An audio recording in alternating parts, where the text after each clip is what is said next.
मुंबईतील लाखो लोकल प्रवाशांसाठी एक महत्त्वाची बातमी समोर आली आहे. सीएमसीटी ते गोरेगाव हार्बर मार्गावरील लोकल सेवा तब्बल 45 दिवस बंद राहण्याची शक्यता व्यक्त करण्यात आली आहे. यामुळे पश्चिम रेल्वेच्या 6व्या मार्गिकेच्या महत्त्वाच्या कामासाठी हा मोठा ब्लॉक घेण्याची तयारी सुरू आहे. त्यामुळे दररोज या मार्गाने प्रवास करणाऱ्या प्रवाशांना काही काळ पर्यायी मार्गाचा वापर करावा लागू शकतो. या प्रकल्पाअंतर्गत मुंबई सेंट्रल ते बोरीवली दरम्यान 6वी रेल्वे मार्गिका उभारण्याचे काम वेगाने सुरू आहे. याच कामाचा भाग म्हणून वांद्रे स्थानकात नवीन फलाटही तयार करण्यात आला आहे. तसेच बांद्रा खार रोड उड्डाणपुलाच्या पुनर्बांधणीचे काम जलद गतीने पूर्ण करण्यासाठी सलग 45 दिवसांचा ब्लॉक घेण्याचा विचार रेल्वे प्रशासन करत आहे. हे काम पूर्ण झाल्यानंतर पश्चिम रेल्वेची क्षमता वाढवण्यास मदत होईल आणि भविष्यात लोकल सेवा अधिक सुरक्षित चालवणे शक्य होईल.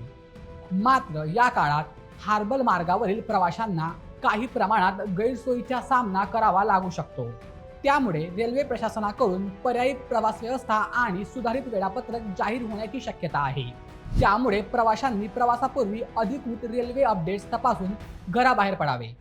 मुंबईच्या रेल्वे वाहतुकीसाठी हा प्रकल्प भविष्यात निश्चितच फायदेशीर ठरणारा असला तरी पुढील 1.5 महिना प्रवाशांची संयमाची परीक्षा पाहणारा ठरू शकतो. या संभाव्य 45 दिवसांच्या ब्लॉगबद्दल तुमचं काय मत आहे ते आम्हाला कमेंट करून नक्की सांगा. आणि अशा व्हिडिओंसाठी आपल्या बोलमेटच्या यूट्यूब चॅनलला सबस्क्राईब करायला विसरू नका. धन्यवाद.